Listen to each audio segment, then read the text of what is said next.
Okay, so we should be ready to go now. Let me move my screens around so that I can see everything properly. There we go. Right, everyone's with me. So I will do a very brief introduction to who I am, and also I will introduce the judgment index as well because it will come in later in the research that I talk about. So I'm Sophie. I'm from Judgment Index. The judgment index itself is a short online assessment, takes about 15 minutes. And what it does is it measures behaviors, or what we call value-based behaviors. And I'm going to be sharing some research that today that was done using that assessment on care teams. So we're going to have a look a little bit more closely at some of the results and what it measures. We're also experts in care leadership. In fact, we wrote the book on it. I should have had a copy here to hold up. But we do have a book called The Care Leaders Handbook, which you can find on Amazon. And some of the strategies from that book I'm going to talk about today. And if my voice sounds familiar in any way, then maybe you have heard me on the Road to Outstanding podcast. It's actually finished now. I stopped the podcast after about 60 episodes. I thought that that was plenty to work through. But that is some really great interviews with care leaders, people doing exceptional things within the sector. So go and check it out on Spotify, Apple Podcasts, wherever you might get your podcasts. And you can kind of dive into that. So what are we going to do today? Well, if you do have a phone to hand and you want to scan the QR code, that will just enable you to get the slides after the talk. But I will also share the link in the comments at the end. So don't worry, I had this QR code on the screen when I gave the talk, so that's why it's there. But really today, it's all going to boil down to leadership. I'm going to share some lessons learned from an outstanding care team. I'm going to talk to you about how leaders develop culture and how that positively impacts on staff retention. And I'm curious, I know we've tested the chat already, but I would love to know who here is a leader. If you can answer in the chat, are you a leader? See how everyone feels about this. How many have we got here? About 40 people. And I'll challenge this actually before, maybe somebody might start to write no, but I'll challenge that and say that everyone is a leader. Everyone within this sector is a leader of some sort. If you're not the leader of a care home, or you're not the leader of a team, you're at the very least a leader of yourself. You're a leader of the people that you care for.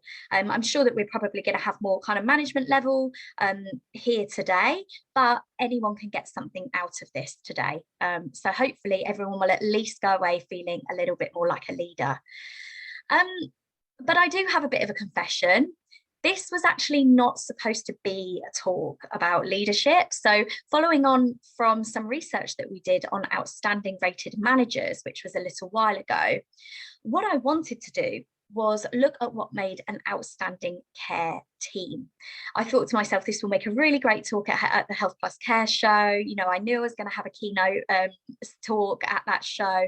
And I thought, you know, if I could do some research into what makes an outstanding care team, then that will make a really good topic. Curious, is anyone on here today rated outstanding or want to be outstanding? Is that still an aim? I know that I was very conscious during the last couple of years to talk about outstanding as kind of an aspiration, because I know that during the pandemic it was just maybe about trying to get through the pandemic. But is outstanding back on your kind of priority list? Is it something that you're thinking of? And thank you for people who are kind of popping things in the chat. It's always nice to know that it's a little bit interactive, and it will be quite interactive here today. So that was my idea, to look at an outstanding care team. And what I was thinking was, what are the qualities? What would we see in an outstanding care team? And I think it was quite topical at the moment, because I hear a lot of people say, we can't find the right people. I've heard multiple care managers say that to me, we can't find the right people. And that got me thinking, but what do the right people look like? Maybe you're thinking we can't find any people. I know recruitment's a real struggle at the moment. But what do the right people look like? Maybe they look like some of the things that you can see on the screen right now. Is that what you would be looking for in care staff that you hire or have within your team? And I thought to myself, well, surely there's going to be a difference. When we did the research on outstanding rated managers, we did see quite a difference actually between what outstanding rated managers look like compared to other managers, let's say. We could see some clear kind of behavioural differences. So surely there would be a difference between the team as well. So what we did was we took an outstanding rated care team, and everyone within that team, I think it was around about 50 to 70 people. Everyone in that team took the judgment index assessment, a short online assessment. It's not a survey, it's not a questionnaire. It's a very abstract assessment that measures what we call value-based behaviours. And we looked at what the results showed. Now, what I'm going to do now is show you, so that we have something to benchmark it against, I'm going to show you a snapshot of data from other care companies that we look after. What we did, and I'll bring it up on the screen now, what we did was we took data from different care companies that we work with, and we produced what we call a composite. So we got all of the results, we sort of got the averages, and we've created this composite. And so this is one of our care sector reports.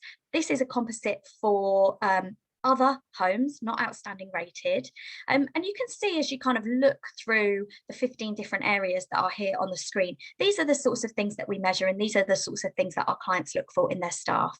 And you can see that actually, when I looked at this, I thought, oh, this is actually pretty good. You know, everything is to the right-hand side, either in preferred or moderate. There weren't any kind of areas of concern, anything that was flagged. And our data, sort of our ranges in this report, they've already been benchmarked against good care workers. So you can see things like people skills, being able to get on with the task, assertiveness, handling stress. These sorts of things are all in a good place. So I thought, okay, well, we've already got a good start here. So now what I'm going to do is layer on top of this composite, this average sort of results, I'm going to layer on top of this the results of the outstanding care team. And this is obviously what I did in real life to try and see what the differences were. So let's see the difference. So you can see that the outstanding team, they've got the yellow diamonds, and then the average other teams have got the dark blue diamond. So I wonder what everybody's thinking looking at this. I'll tell you what my thoughts were. So yes, they were slightly stronger in a couple of areas, but actually there wasn't anything in here that was really significant. Now, when you do research, kind of proper research, they state that there needs to be more than 10% difference for that research to have had what they call a significant finding.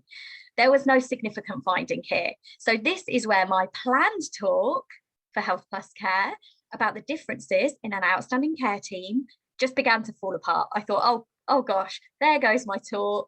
We've done all this research, we've had all these people take the assessment, and we're really not seeing a significant difference between these different types of teams. Definitely on the positive, I think it's fair to say that the people that we work with are hiring what I would call the right people with the right qualities to be good in this caring environment, people who have the capacity to be great care workers. But yeah, when I saw that research, I thought, oh gosh, time's ticking away. There goes my talk. What am I going to talk about now? But one thing that I've learned through doing research over the last how many years is that research should be shared, even if there are no significant findings. Actually, it's still important to share things where the data doesn't give you that much kind of insight. So I wanted to share that with you anyway. And then I started to think, okay, then, so if there's not a huge amount of difference between these two teams, I keep saying two teams, but obviously it was one outstanding team and then multiple other teams that weren't outstanding rated. So what was the difference? And I was kind of drumming my fingers on the desk and having a little think, thinking, well, there had to be something else. There had to be something else. And from my experience working in this sector, I do know that culture within a care home or a care environment is heavily driven by the leader. So maybe there was something in that. And I started to think maybe I should shift this talk and it should be about leadership instead. And then I got 2 emails from 2 different leaders on the exact same morning. And I'll show you one of these emails now. And I've blocked some of this out. But note the tone and the language. And I promise you, this could be somebody on this call, to be fair. I could be getting a telling off after this, although obviously there's no names. And I've blocked some of this out. But note the tone and the language. Obviously, these were sent to me, I think, on a January morning, both of these emails. So does this take you back to that time when COVID was obviously surging? I think it was January, it might have been December, when COVID was starting to surge. Maybe you felt this way, this sort of tone and the language that I'm getting. And this was a reply to an email that I'd sent to this client, offering some reports, some training, refresher training. So obviously, you know, things look pretty tough. But then 30 minutes later, literally the same morning, I should have left the dates on these, I got an email from the manager of the outstanding rated home from the research. So the same morning. And I've left a lot of this text in because I'm sure that you will relate to the difficult time that they were having. I'll give you a second to read that, but maybe it's taking you back to that time. But what I will say is look at the tone and look at the language, especially the bits that I've underlined in orange on here. So you might be thinking, well, yeah, but that's an email to you, Sophie. And you know, these managers, you know, the first manager might not speak to their staff like that, or might not communicate with their staff in the same way that they did, obviously, to me. But energy and attitude are both infectious. And if I asked you right now, which manager you would want to work for, the manager who wrote the first email or the manager that wrote this email that we can see on screen right now, which would it be? Maybe that's too obvious a question, but I did have people sort of raising their hands and calling out in the talk when I said this. I wonder what you think about these emails. I do welcome any kind of thoughts as they come in. Obviously, the great thing about this being on Zoom is that I can obviously check the chat and react to any thoughts that anybody has or any questions. But yeah, this really took me. And actually, when I started to delve a little bit deeper into that outstanding manager, that outstanding leader, I realized that there were a lot of things that they were doing to build and drive positive culture in their home. So what I'm going to move on to do now is share 3 of their strategies that they've put into place. These are all things that you could do easily, whether you're a care home care provider. And what I'd like you to do, obviously, if you're here right now and you've got your coffee or you're eating your lunch, is be tough on yourself and ask yourself truthfully, are you doing these things? Answer honestly. Could you be doing more? Could you be doing better?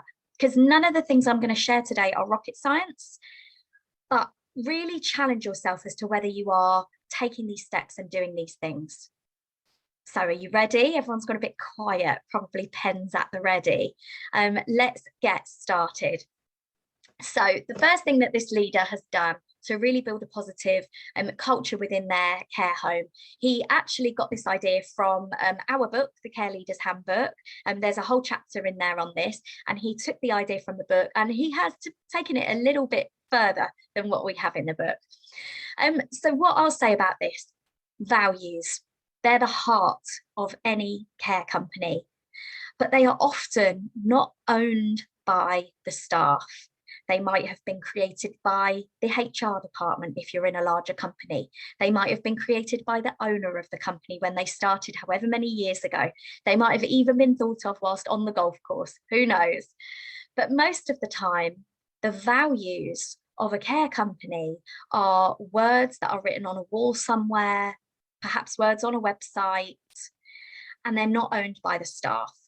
And I'll give you one challenge actually to go away and do after today, is to go and stop a member of your staff, obviously in the corridor, if you're in a care home, or whenever you next see somebody, and say to them, what are our company values? And see how quickly they can answer, or if they do know them at all, How many people think that their staff would get that? And then they take it a step further, actually. If they can get it, if they can say what the values are, ask them what they mean. What do they mean? Because quite often they are simply words. And the problem with words, particularly in this sector, is that they're often the same from care home to care home. So if you're looking at these words on the screen right now, so look at my side screen where they are any of these the same value that you have? I often see respect, integrity, caring. But what do they actually mean for either your home or your organisation? So what this manager did, they took the values, which they couldn't change because they had been directed from above, from someone, a department in the company. They took their values and they decided to make them mean something for their team. And they did that by creating culture statements. That's what we call them. So gather all the team together for a workshop. I appreciate you might have to do this in groups if you need to, and just start to brainstorm. Okay, this word, honest, what does it mean for us? What does it mean to us? Oh, sorry, I just pressed something. What does respect mean for our team? And actually have the staff come up with the meaning. Now, by doing that, it actually starts to give ownership to the team. It makes the values meaningful. It makes them something that the staff can actually relate to instead of just being words they have to learn. And then to take that a little step further, what this home did was they linked them to being outstanding. So I think they may have already been outstanding at this point. They tried to sort of really bring to life how these values are turned into culture statements that embody the way that they operate as an outstanding care home. Now, the best thing about this being created and agreed by the team, it means that these values are now owned by the team. It gives everyone an understanding of expectations, of how they're expected to operate, of how they're expected to treat each other. Now, to be just really clear, these are values for the staff and how they interact with each other. So not for the residents or the people that you care with. Now, you probably have a mission statement, which is around how you care for people. Your values might also relate to the people that you care for, but these culture statements need to relate to how the team work together. It needs to be about the culture of the home. And I hope that makes sense why it should be that way, because it does give employees accountability. It allows them to hold each other accountable because they all agreed that that is how they wanted to operate. And now what that does is, and it might sound like a very simple exercise, but the question that I'll keep asking you today is, have you done this? Do your staff even know what your values are?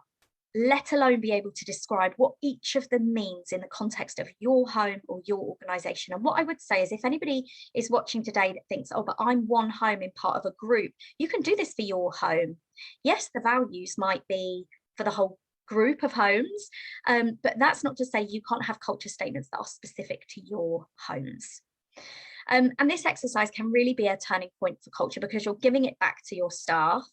And what I will say is this home that I've been talking about today, one of the values that was important to them was honesty.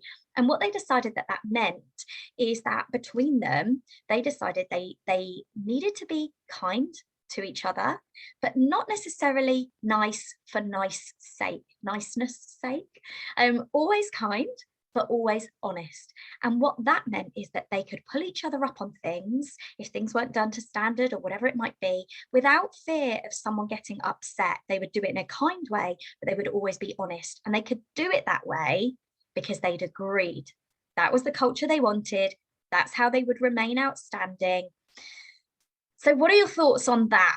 Is it sort of clear how this exercise works and then starts to drive the culture? Because suddenly, it's not just a positive culture, and it's not just a culture that's driven by the values. There's actually a culture of self-leadership. And when it comes to staff retention, would you want to leave somewhere like this to work somewhere else? Being given that ownership and that autonomy to decide what those values mean is a real key part of building that culture.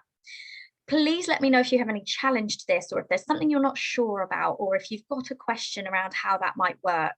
I try not to repeat myself too much and waffle, so hopefully that's clear about that one. So one exercise that you can do with your team that can really start to shift the culture within an organization. Thank you, Lucy, commenting. Lucy knows the home that I'm talking about. Values are apparent. Yeah, massive buy-in from the staff. They get it, they want it. So I'm actually going to move on to a next step with this, actually, and say that when the culture is this good, and when the standards are high within the home, and when everyone's bought into that, they don't want to risk adding staff that will disrupt it. So the outstanding home, they have a very clear and properly laid out induction plan, and not everyone passes it. Not everyone makes it through induction. In fact, out of 22 new hires last year, 7 of them did not pass their induction. They weren't the right fit. They didn't buy into the culture.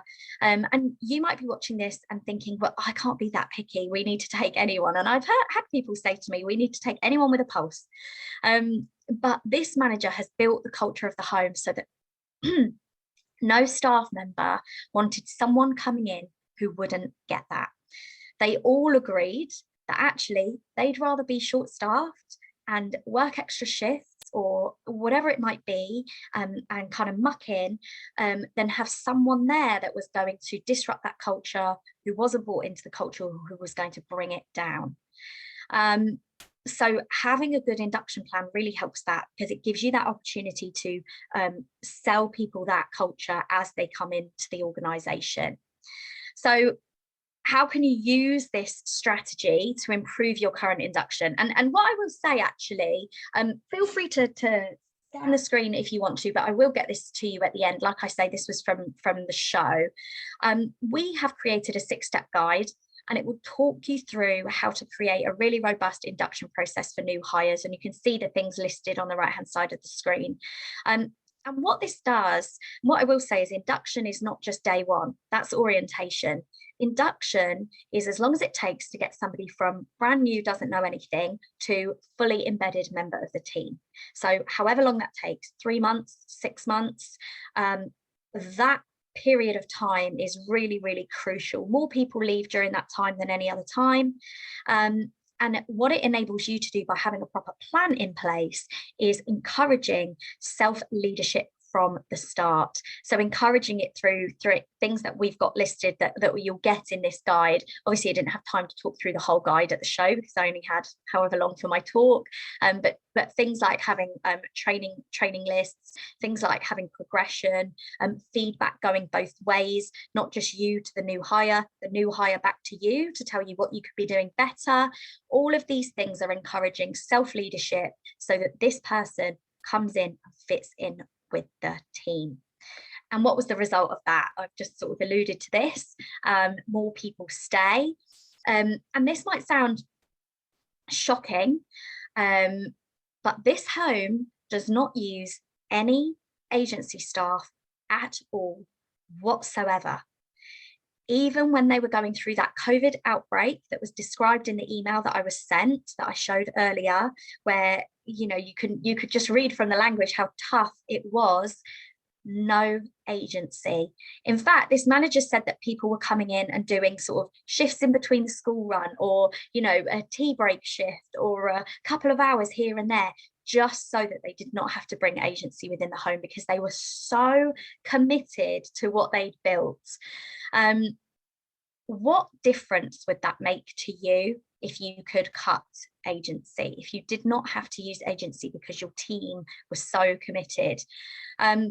Skills for Care say that it costs on average £3,500 to replace a care worker. When you consider all the costs, I'm not just talking about the recruitment cost, I'm talking about things like your time to interview, marketing, all of those things. About £3,500. So if you could half the number of people that leave during that induction period, how much would that save you? If you could have no agency whatsoever, how much would that save you? So these might seem like simple things that I've talked about already: creating the culture statements, putting together a really structured induction process. but look at what the results could be. I did say it wasn't going to be rocket science today, but hopefully I'm giving you the sort of plan that you can go away today and go, right, I'm going to work on this. That is the aim for today.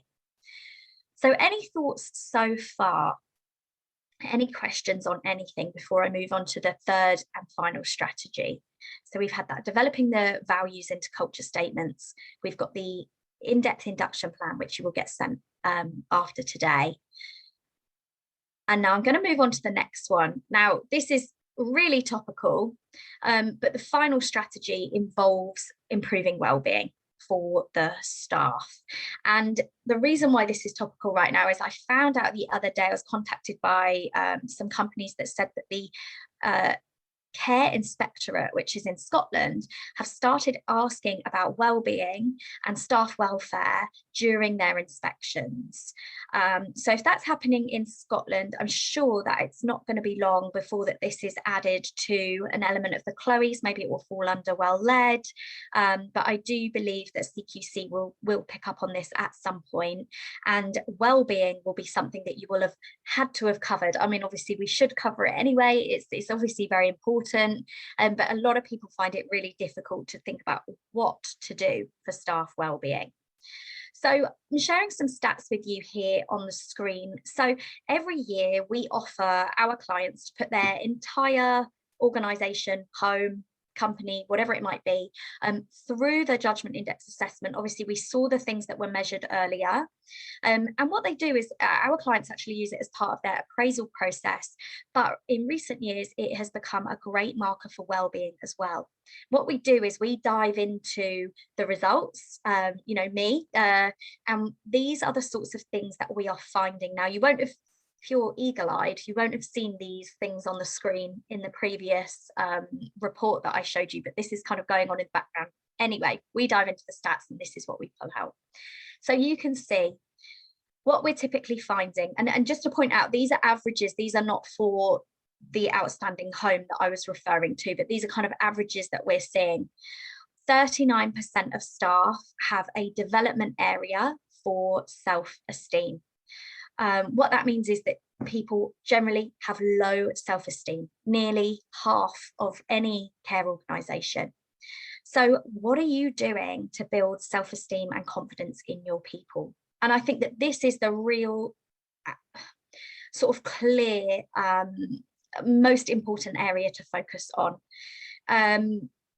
Confidence and self-esteem, we do see it as being fairly low across the sector. I'm sure you didn't need the data to tell you that. You probably knew it anyway. But by improving that, it can have such a ripple effect across other areas as well. So you can see self-criticism, 30% of people are tough on themselves to an extent that it's a development area, it's an issue for them. So whether that's that they are trying to do everything all the time and they're beating themselves up over the things that they've not done well. Obviously there can be quite a culture of criticism sometimes within this sector because, quite rightly, you might be looking for things which are wrong or negatives because you have to from a risk perspective, but is that potentially driving a culture of self-criticism within your people who are just beating themselves up and tough on themselves, and that then drives down their self-esteem. Self-regard, about looking after yourself. So it doesn't necessarily mean just the gym and eating healthy. It's about looking after yourself from a holistic point of view, giving that energy back to yourself so that you can do your job to the level that you would want to. And assertiveness, a quarter of care staff are not comfortable asserting themselves. Now, when it does come to risk and when it does come to safeguarding, assertiveness is really important within a care organisation. You need people to feel comfortable to express themselves, state their opinion, whatever that might be. So have a think about your own team now. Obviously, these are kind of general stats, overall stats. Your team will probably map against these stats. So have a little think, and some questions to ask yourself are on the screen now of how you might be able to take some steps to support your staff in their well-being. Now, this might sound a little bit different from when I first put well-being on the screen. You probably thought I was going to suggest, some yoga and some deep breathing and things like that. And I'm not going to knock yoga. Yoga can be great, but if you're struggling with your self-esteem and confidence and you can't assert yourself, yoga is probably not going to make too much of a difference to that. It might be a nice thing to do on your time out, probably good for self-regard. But the things that you can be doing as a company is understanding how you can build these areas within your team, particularly confidence. If you take one thing away, self-worth and self-confidence will drive leaders, and it will drive self-leadership, and that will help to build the culture that you are looking for. Some other ideas, things that you can do if you just literally want to start this tomorrow. And I came off a call yesterday with a care manager that said they were going to do this today. Create a library of resources for your staff. So whether that's having a little physical library of personal development books that people can borrow for free and return, starting to almost build that into the culture. We care about this stuff. We want you to be self-confident, and we want you to have good self-esteem. Just a little library, you could spend, I don't know, £50 to £100 to build something like that, I guess. And I can always recommend some books at the end if anybody wants me to recommend any. But a tiny little thing that you can start to do. We have a great case study of a client of ours, and I think Priya from Eden Care at Home is on this call at the moment, who did a massive piece of work around wellbeing with their team coming out of COVID. They looked at the stats similar to the ones that we had on screen a second ago and said, how can we directly start to do things about this? Things like having a newsletter where they share resources, TED Talks, YouTube videos, podcasts, anything that can start to help build self-confidence in the team. And actually, while I'm still here, Priya is here. And one of the best things that I think they did was take on people to be wellbeing champions. So these were existing carers. Priya put out a job advert for wellbeing champions, which was written like a proper job advert. It was paid at 1 hour a week, and I don't think it would need to be any more than that. I spoke to various people that said, we could do a couple of hours, but it was paying people for their time to start to put together wellbeing initiatives. And by having it be a care worker rather than someone in the office, then you're really giving that voice to the people who are out there, who know what the challenges are. So I thought that was a really good idea. Final thing on that, actually, that one thing that Priya did put in the job description was that there could be a review period, and if people didn't want to do it anymore, they were welcome to hand that over to somebody else. And I think having that there's not too much pressure on this wellbeing champion position is a great way to get people to say, well, actually I will try it. Any enthusiastic members of staff. Anyway, I digress. But what I will say is a team with a culture like this, self-leadership, will be highly engaged, and they will drive more referrals to your company. And that means that recruitment won't be so hard. Everyone talks about recruitment. Well, if we can get this existing team and culture right, you won't need to worry about recruitment, because going back, I skipped ahead. Oh yes, no, I haven't, sorry. Here we go, it's like my first time on Zoom. Because going back to the outstanding home that I've been talking about throughout today, their sort of strategies that they have put in place, their solid induction process, their not having any agency, what they have found is that in the last year, 45% of their new hires came from referrals from existing staff. Now, I spoke to Neil Eastwood from Care Friends, whose career is all about referrals, and he said average care companies normally have 7% referral rate. He said if you can get it up to 30, then that is really, really good. So for this home to have a 45% of their new hires came from referral, that is really an exceptional amount. And so think about that in terms of a cost, drilling it back down to costs. if half of your new hires came from referrals, what would that save you in terms of kind of recruitment fees, or job ads, or all of those types of things?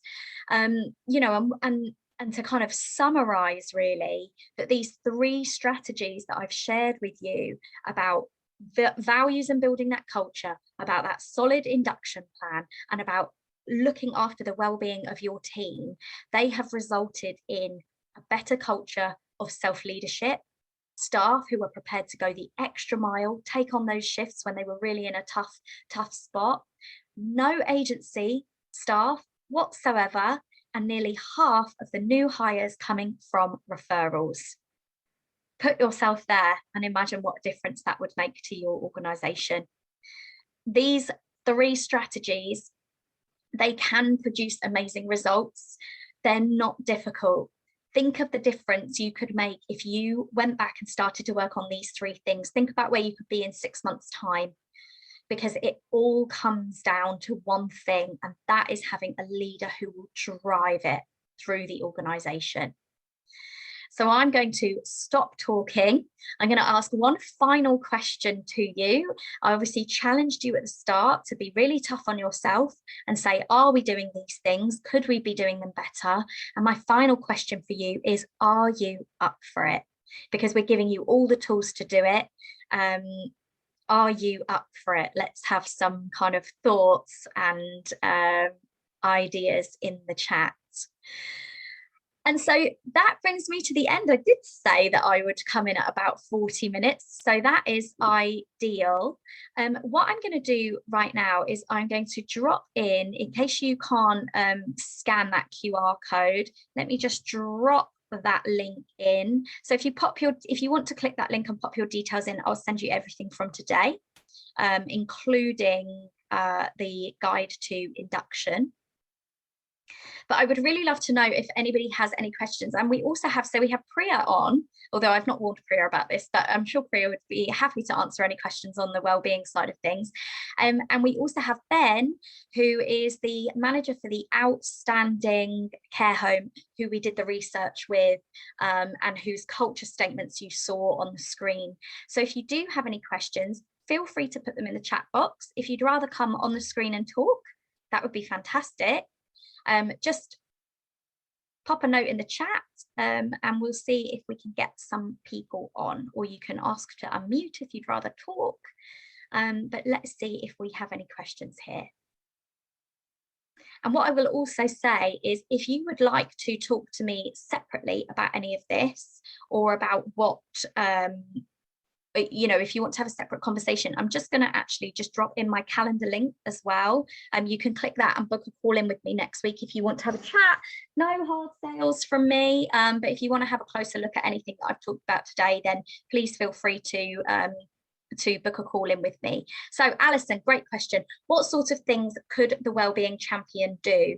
So ideally, obviously depending on the size of your team, if you could have a couple, that would be great, because then they can bounce ideas off of each other.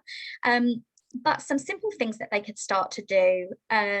So Priya from Eden Care at Home started with a survey to her staff, actually. So just sent out a short survey asking staff about how they feel, about various things that were going on. And this survey went out really when COVID was still lingering and fresh in everyone's mind. So there was quite a lot of COVID related questions. But send out a survey and ask your staff, how could we support your wellbeing better? Ask for those blunt, honest answers. Yes, you'll probably get some rants from people, but ask them what do they need, what would help to support them. Wellbeing champions can start to look at things like, so the simplest thing would be to go through the awareness days for the year.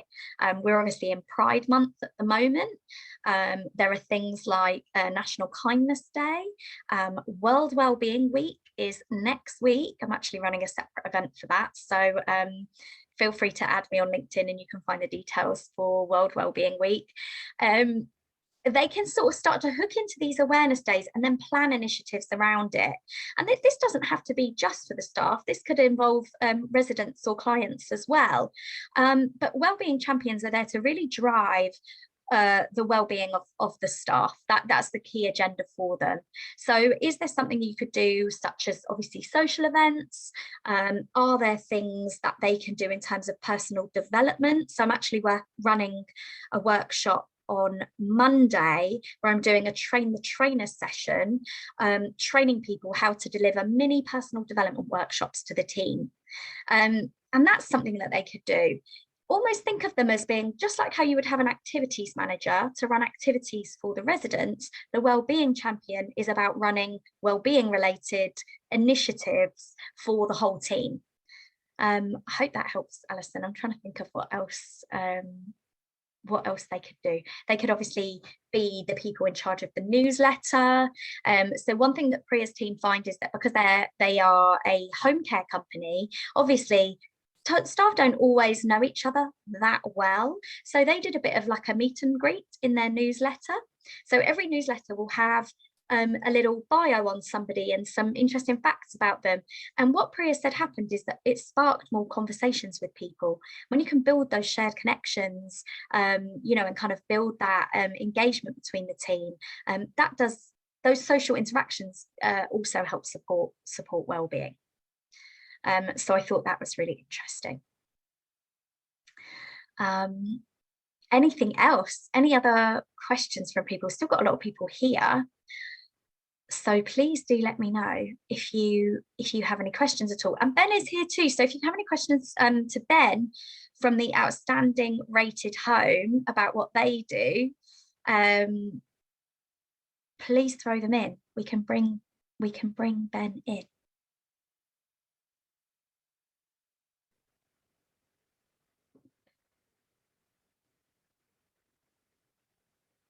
Let's see if are you there, Ben? Yeah, I am. Shall I pop your camera? Do you want to pop your camera on, or would you rather not? I didn't want to put it on without. It says I can. It says you've stopped it. I'll let you. I'll allow you. Here we go. Hopefully you will be able to. Yeah, I can. There you go. Pop your camera on. There we go. So, hello. Hello, Ben. Thanks for joining. So That's yes, right. so Ben is the outstanding manager from the research that we did that obviously did not find too much, but obviously made me dive closer into the way that Ben runs the home. Is there anything that you want to add, Ben? Anything that you think's made a real difference in terms of kind of building the culture? Because I think that's kind of the key piece really, is that you just have such a strong culture within your home. We had I don't get many supervisions as a registered manager, so what I started doing was having heads of departments meetings and inviting them to speak to everyone in their departments and get feedback on me and do my supervision.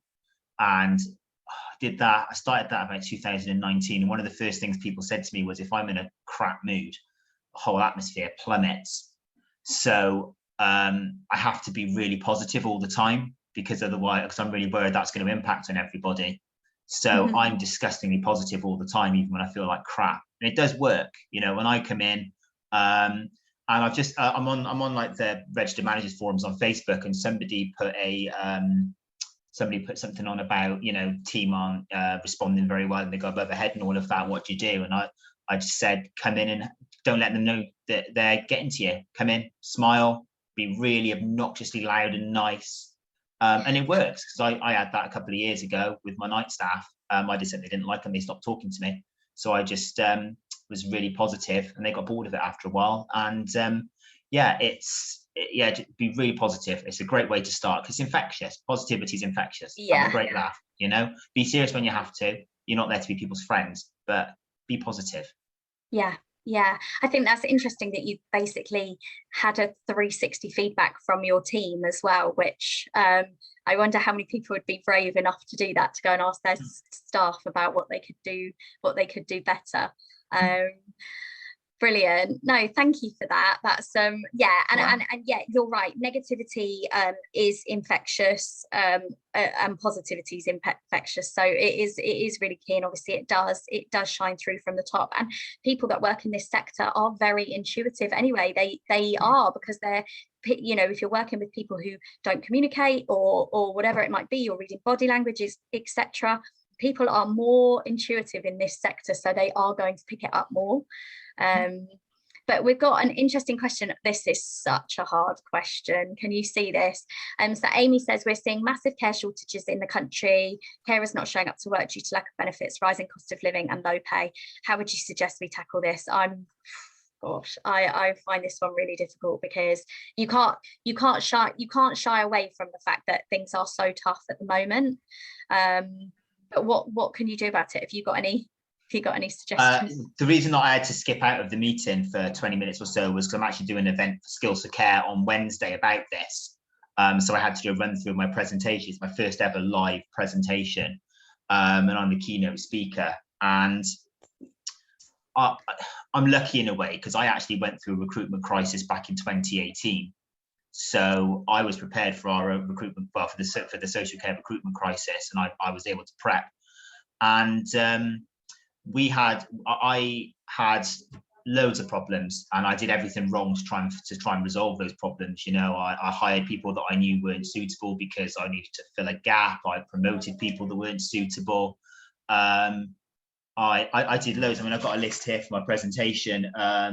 I requested people hit the ground running when they started, because we were so short staffed and things like that. And what happened was, we had people who were had mental health problems. I had one in particular who would come in, go off sick for a week, come back in, be unreliable. And we had a staff meeting, because morale was so low. And the team basically said, we'd rather work short staffed without these people who were negative and who were going to go home sick and all of that. And someone had what they called the face, which was, they knew when she came in on shift, she had the face on, and they knew she was going to go home sick. And they said it's toxic, because you're waiting for her to go home sick. We'd rather work short staffed than you bring all these people in that aren't suitable. Yeah. So we toughened up our recruitment. I've read books, listened to podcasts, your podcast, The Road to Outstanding. It's a good plug. I actually plugged that in my presentation as well. I've listened to High Performance Podcast by Jake Humphrey and Damien Hughes, Steve Bartlett's Diary of a CEO. It's a great book, Story Brand by Donald Miller, no relation, that talks about advertising. And I did loads of research and did everything I could to work on retention, because in my opinion, if you retain properly, you don't have a recruitment crisis, because everybody stays. And there's not a quick fix. Really sorry. Yeah. My presentation, there is no quick fix to this. It's a slow process. I started it in 2018, about January 2018. And by the time we hit the pandemic, I had just started seeing the benefits. And we've lost, from January last year, 2021, to June 20, to now, we have lost 41 members of staff, which sounds horrific. I worked out that actually we only missed one of those people. Right. The others that went were people that I'd recruited inappropriately, or had been here for a long time, or were good, but the culture had changed and they weren't adapting to that. And we've been able to recruit, I think it's 35 people. Now that stat you gave, 45% of my new hires are coming from referrals. Actually, it's more now, because my last 5 recruits have been all been referrals from members of staff. It's probably higher up, 50-something% now.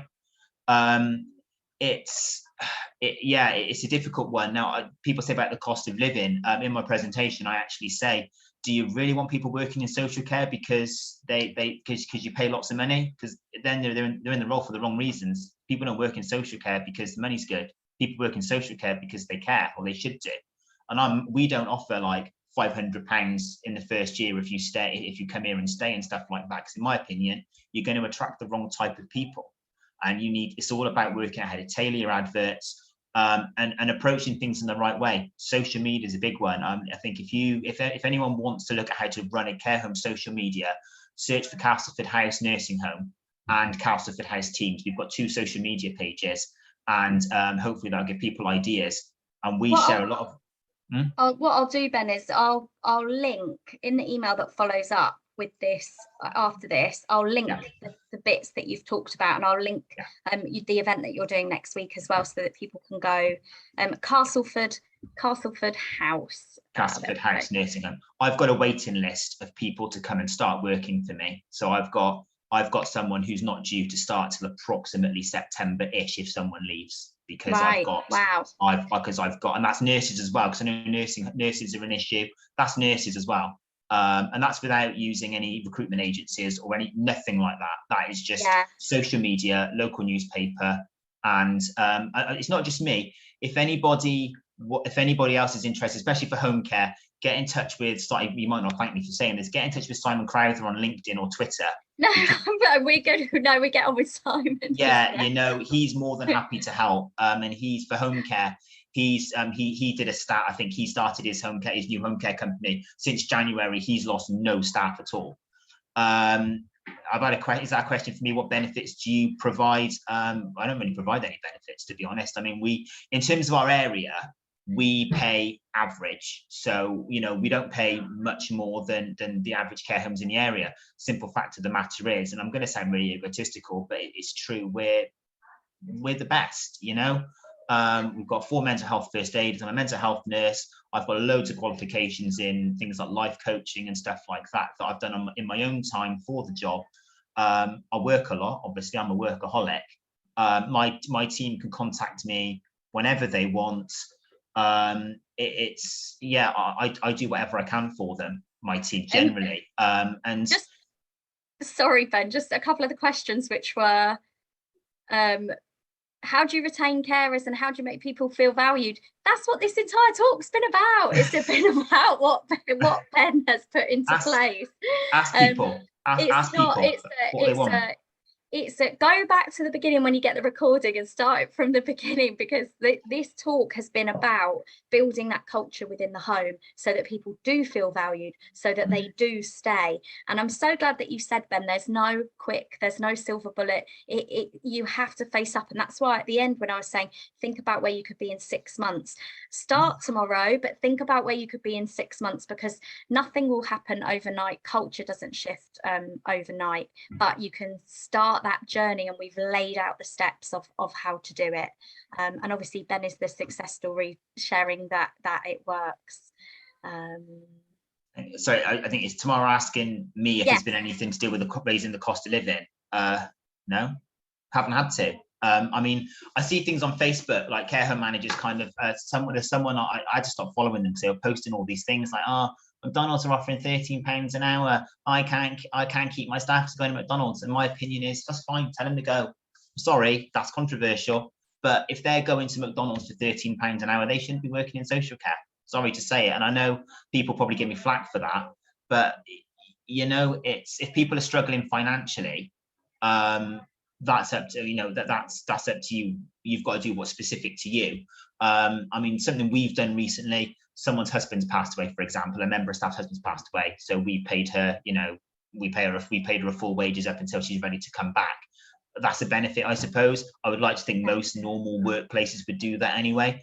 But sorry, we don't actually do a lot to do that. We pay normal rates. We, like I said, I think it's £9.85 for a normal carer, £10.60 for a senior, £20. I mean, I've got a nurse who's starting here and she's taken a £3 an hour pay cut to come and work for me from home up the road. So it's not like she's, it's because we're better. And no, carers don't have to benefits or pay rises. I think, and I think that's the real key message today is when we have our sole focus on what we can pay and whether we can pay 10p more than that home down the road or whatever it might be, that is not the right things to be focused on. If you can build a culture where people do not want to leave and people are literally on a waiting list to go and work there, because when they turn up for work, it's a feel-good place and everybody's on the same page and everybody's pulling their weight, then that's what builds a culture where you don't need to worry about these things. Great question, Lucy. Yeah. And the answer is yes to that. And I think as well, if you create a culture where the team support each other as well, they're not just coming to you, but they are able to support each other. I've got 2 members of staff who break even working because of childcare, but they say that they would have, they don't make any money from working here. This place pays for their childcare at nursery and stuff, but they would rather come to work and work here because it breaks them away from the monotony of their home life.